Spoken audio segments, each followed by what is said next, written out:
Hi, everyone. It's Miss Rachel from the William Jeans Memorial Library, and today I'm going to read you a book called Not My Idea, a book about whiteness, written and illustrated by Anastasia Higginbotham. This is part of a series called Ordinary Terrible Things, which sounds terrible, but they're books for kids that talk about ordinary, terrible things that kids might experience. The other books in this series are called Divorce is the Worst, Death is Stupid, and Tell Me About Sex, Grandma. So we'll save those for another time. But for today, Not My Idea, a book about whiteness. This is published by Doter Press.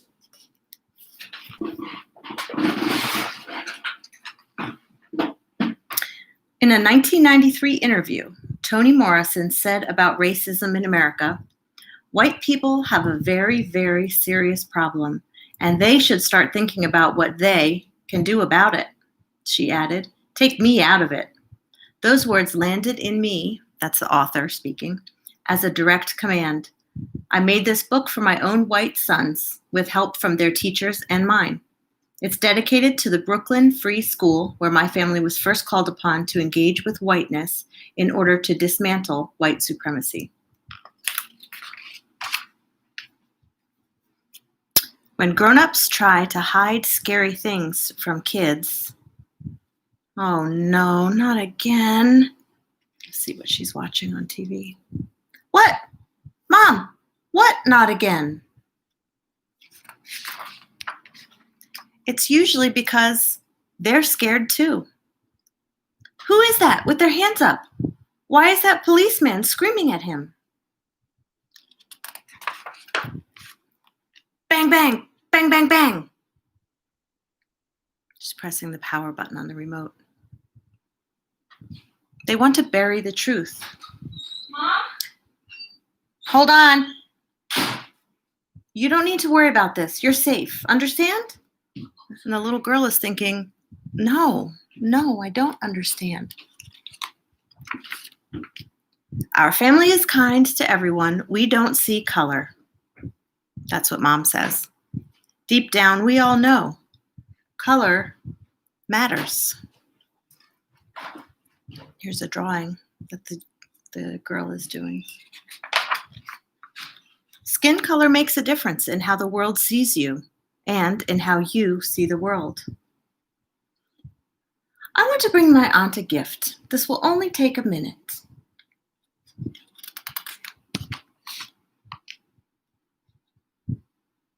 It makes a difference in how much trouble seems to find you or let you be.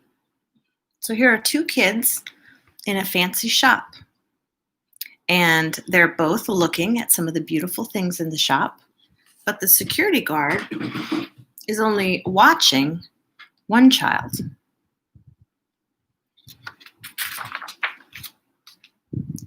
In stores, in cars, on sidewalks, at school, your skin color affects the most ordinary daily experiences, including which neighborhoods welcome you,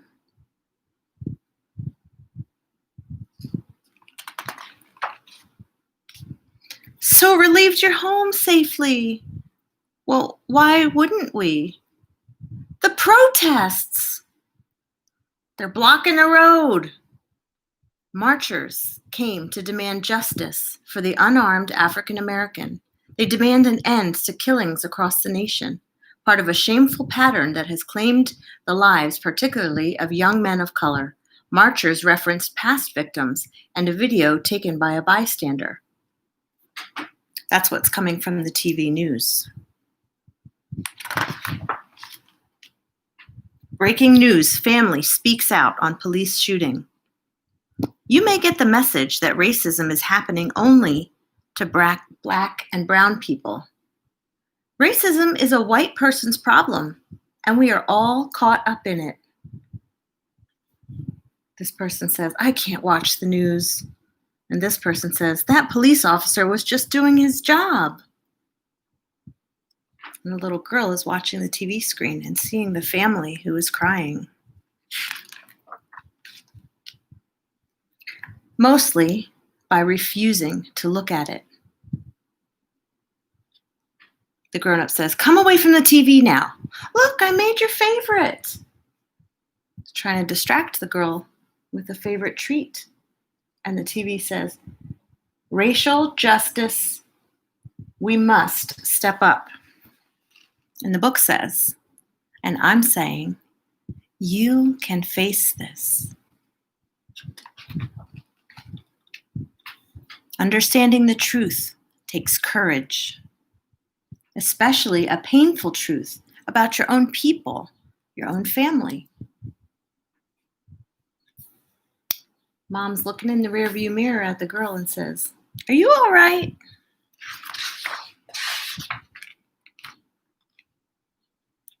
Even people you love may behave in ways that show they think they are the good ones. Now, maybe you don't know what's happening in this picture. They're driving through a neighborhood where there are people of color walking down the sidewalk. Mom locks the doors and holds onto her purse because she has some kind of idea that Black and brown people might want to get into her car and steal her purse, and she doesn't have any reason to believe that except the color of their skin.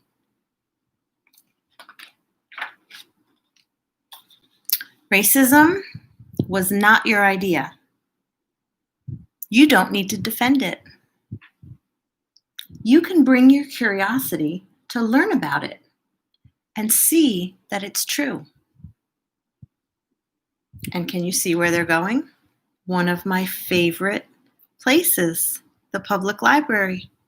And the librarian says, "I'll be over here if you need me, okay?"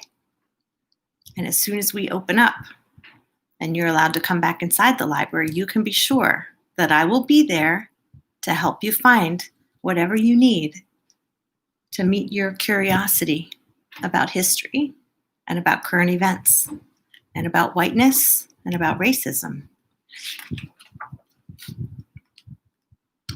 So here she is at the library reading a book called Our Shared History. And she opens it up and reads, "In the United States of America, white people have committed outrageous crimes against Black people for 400 years. All along, every step of the way, people who love justice and love each other have been fighting back. Many white people did things they never should have done. They denied opportunity. They denied housing. They denied voting rights. Many other white people failed to see the problem with this. They exploited the love and labor of Black women. These choices put wealth and power into white hands, homes, and neighborhoods.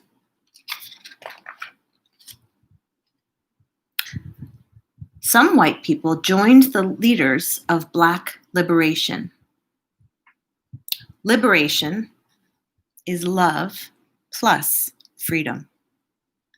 This is Angelina Grimke and Sarah Grimke, two white sisters who joined the leaders of Black liberation.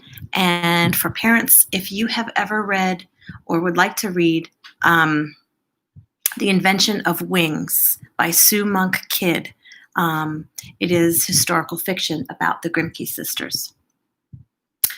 Julian Bond and members of the Student Nonviolent Coordinating Committee in 1963. That's this drawing. And the Grimke sisters, abolitionists, suffragists, nuns and fellow marchers on the Selma to Montgomery March in 1965. Oh, this was in 1838, I should have mentioned. John Lewis and fellow demonstrators kneel in 1962. Colin Kaepernick kneels in 2017. And now you may be seeing lots and lots and lots of people kneeling, along with Colin Kaepernick, John Lewis, demonstrators for decades and decades. Because racism is still happening. It keeps changing and keeps being the same. Look how she's feeling as she's learning about these things. And yet, just being here, being alive in this moment, you have a chance to care about this, to connect. But connecting means opening. And opening sometimes feels like breaking. Mom's calling her back out of the library, back to the car. Our car's parked over here, love. Mom, I don't feel good. Mom says, uh-oh, should I pull over? I need to know what's going on. What are you talking about? Why didn't anyone teach me real history? I do see color. I see yours, mine, and everybody's. You can't hide what's right in front of me.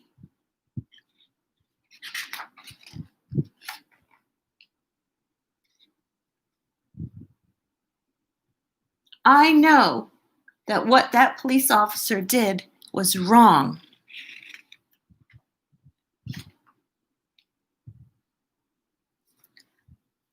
Go with your instincts on this one. Racial justice is possible. Mom says, okay, geez, you don't have to yell. Racial justice is possible, but only if we're honest with each other and ourselves.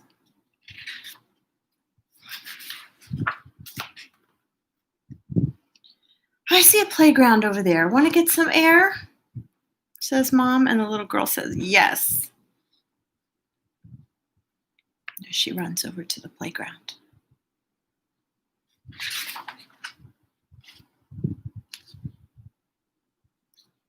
Your history is not all written yet.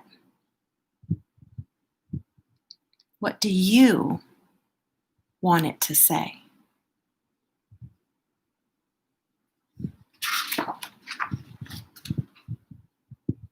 Here are some conversation starters, some activities, some more information. The little girl has learned a lot. She says, want to know whose liberation you are fighting for? Your own. White supremacy has been lying to kids for centuries. White supremacy is pretend, but the consequences are real.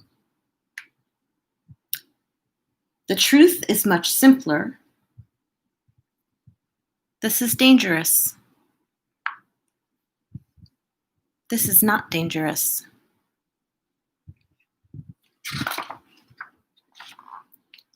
Whiteness is a bad deal. It always was. Dude, we can see your pointy tail. Contract binding you to whiteness. You get stolen land, stolen riches, special favors. Land, riches, and favors may be revoked at any time for any reason, however. Whiteness gets to mess endlessly with the lives of your friends, neighbors, loved ones, and all fellow humans of color.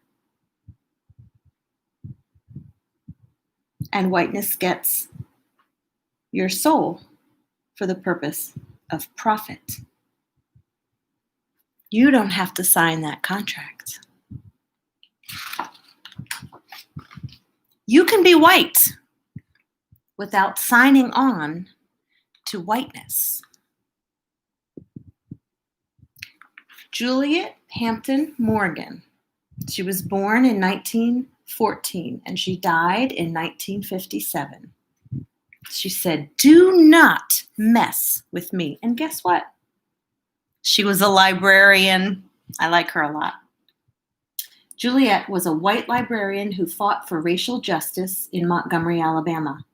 When Juliet was riding the bus and the white driver would refuse to pick up a black bus rider, even after he collected their fare, Juliet would pull the emergency cord and raise HE double hockey sticks until the driver did his job. This was an act of love for herself and for the community to which she belonged. What she did is called disrupting white supremacy.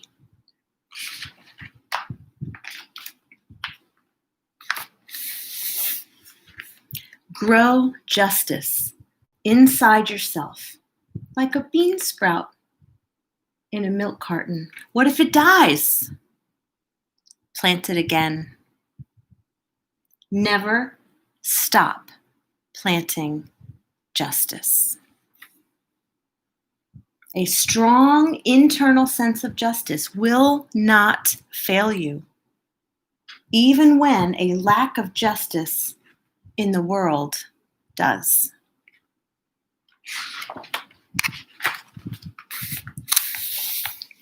Innocence is overrated. And in this sense, it means innocence in the terms of knowledge, not knowing, being shielded from truth. It's overrated. Knowledge is power. Get some knowledge. Grow wise. Make history.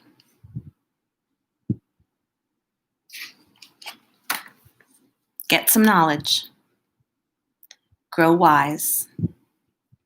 Make history, my friends. I love you all.